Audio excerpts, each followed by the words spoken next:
परिचय।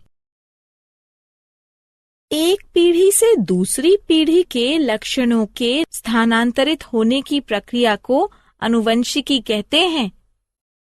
हाँ, नई जातियों की उत्पत्ति में आनुवंशिकी की महत्वपूर्ण भूमिका है। उद्देश्य। इस पाठ के अंत में आप निम्न करने में सक्षम हो जाएंगे।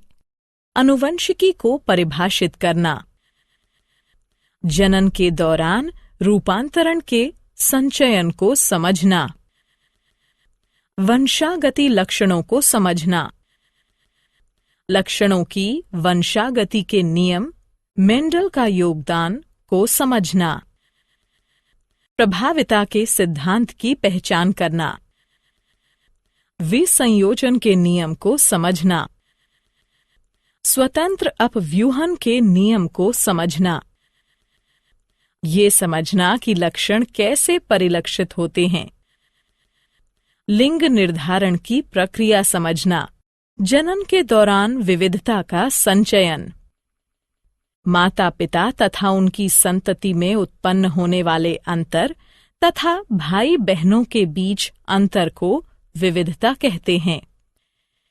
केवल वे विविधताएं वंशागत होती हैं जो जीवधारियों की जनन कोशिकाओं में दिखाई देती हैं। ये विविधता जाति का निर्माण करने वाले गुणसूत्र में जीन के संयोग से अथवा उत्प्रेरण के कारण पैदा होती है। माता पिता यानी जनक द्वारा प्राप्त वंशागत लक्षणों के कारण शारीरिक संरचना में समानता होती है तथा अंतर बहुत कम होते हैं, किंतु यौन क्रिया द्वारा जनन करने वाले जीवों के आगे आने वाली पीढ़ियों में विविधताएं उत्पन्न हो जाती हैं। एक ही माता पिता की दो संतानें समान नहीं होती, इससे संतति में अंतर उत्पन्न होता है। इस प्रकार प्रत्येक पीढ़ी के बाद विविधताओं के संचयन के कारण भिन्नता उत्पन्न होती है।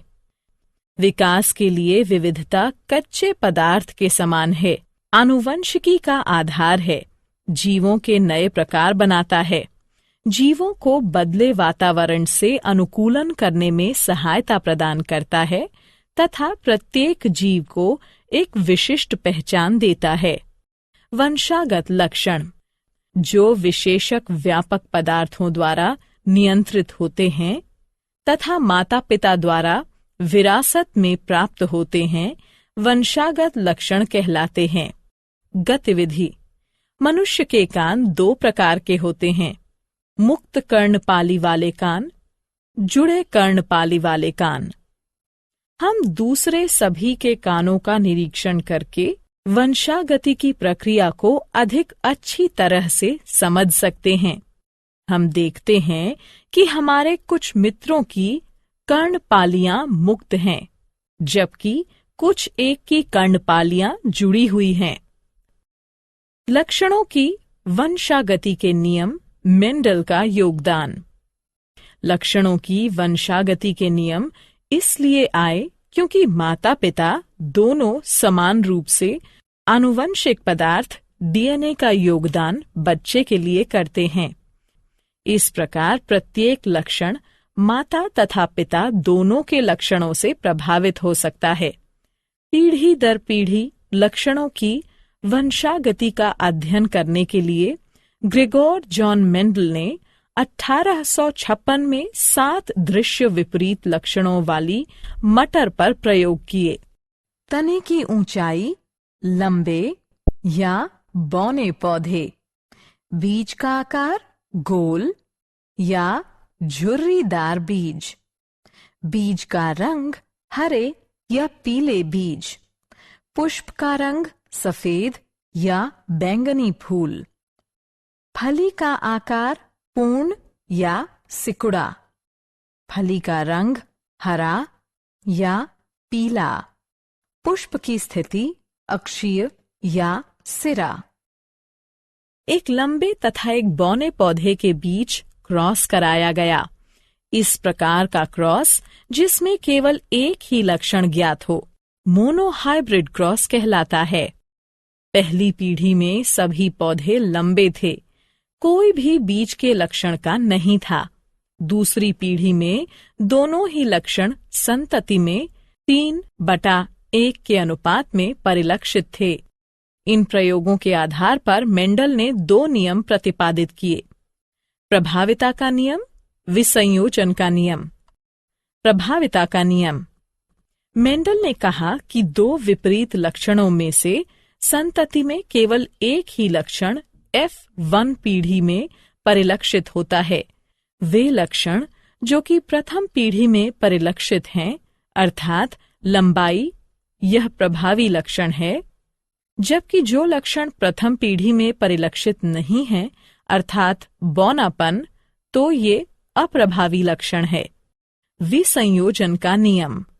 मेंडल ने कहा कि किसी भी अभिलक्षण के अगली पीढ़ी में जाने से पहले सबसे पहले जीन्स को युग्मक में पृथक किया जाता है, जो फिर आपस में मिलकर युग्मनज बनाते हैं।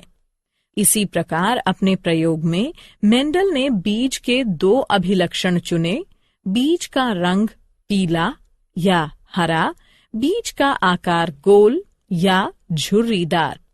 इस प्रकार के क्रॉस, जिसमें एक ही समय में 2 अभिलक्षणों पर विचार किया जाता है, द्विसंकर या डाई हाइब्रिड क्रॉस कहलाते हैं। प्रथम पीढ़ी में सभी पौधों के बीज गोल तथा पीले रंग के हैं, इसलिए गोल तथा पीला प्रभावी लक्षण है, जबकि हरा तथा झुर्रीदार अप्रभावी लक्षण है। गतिविधि। इस बात की पुष्टि करने के लिए कि पीढ़ी में बड़ा टी छोटा टी तथा छोटा टी लक्षण युग्म वास्तव में 1/2/1 के अनुपात में थे, हम F2 पीढ़ी को स्वयं क्रॉस कराकर F3 पीढ़ी उत्पन्न करेंगे। F3 पीढ़ी में हम देखते हैं कि शुद्ध लंबे बड़ा टी से केवल लंबे पौधे उत्पन्न होते हैं। शुद्ध बौने छोटा टी से केवल बौने पौधे उत्पन्न होते हैं, जबकि संकर लंबे बड़ा टी छोटा टी से उत्पन्न संतति 3/1 के अनुपात में होती है, 3 लंबे तथा 1 बौना। इस प्रकार हम ये निष्कर्ष निकाल सकते हैं कि लंबाई बौनेपन पर प्रभावी है। स्वतंत्र अपव्यूहन का नियम। जनक पीढ़ी में अभिलक्षण के स्रोत के परे अगली पीढ़ी में प्रत्येक अभिलक्षण स्वतंत्र रूप से वंशागत होते हैं। प्रत्येक जीन सेट डीएनए के एक अकेले धागे के रूप में नहीं, बल्कि स्वतंत्र टुकड़ों के रूप में होता है, जिसे गुणसूत्र कहते हैं। इस प्रकार प्रत्येक कोशिका में गुणसूत्र की 2 प्रतियां होती हैं, एक नर जनक तथा दूसरी मादा जनक के लिए।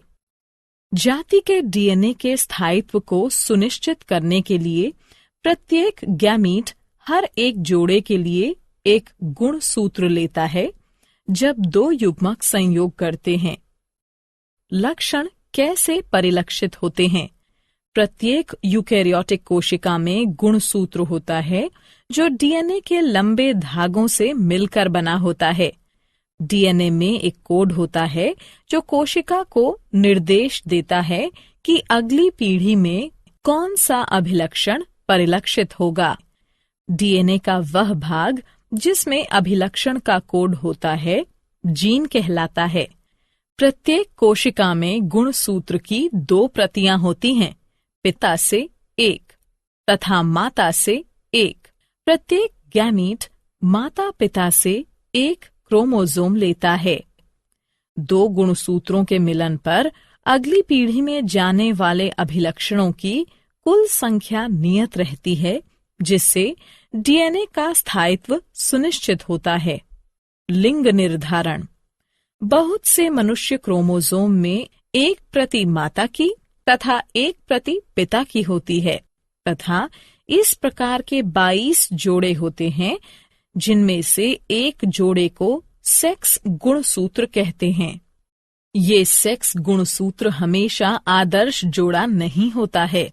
स्त्रियों में एक्स गुणसूत्र का आदर्श जोड़ा होता है, लेकिन पुरुषों में एक गलत मेल का जोड़ा होता है जिसमें सामान्य आकार का एक एक्स क्रोमोसोम तथा दूसरा छोटा होता है जिसे वाई क्रोमोसोम या गुणसूत्र कहते हैं।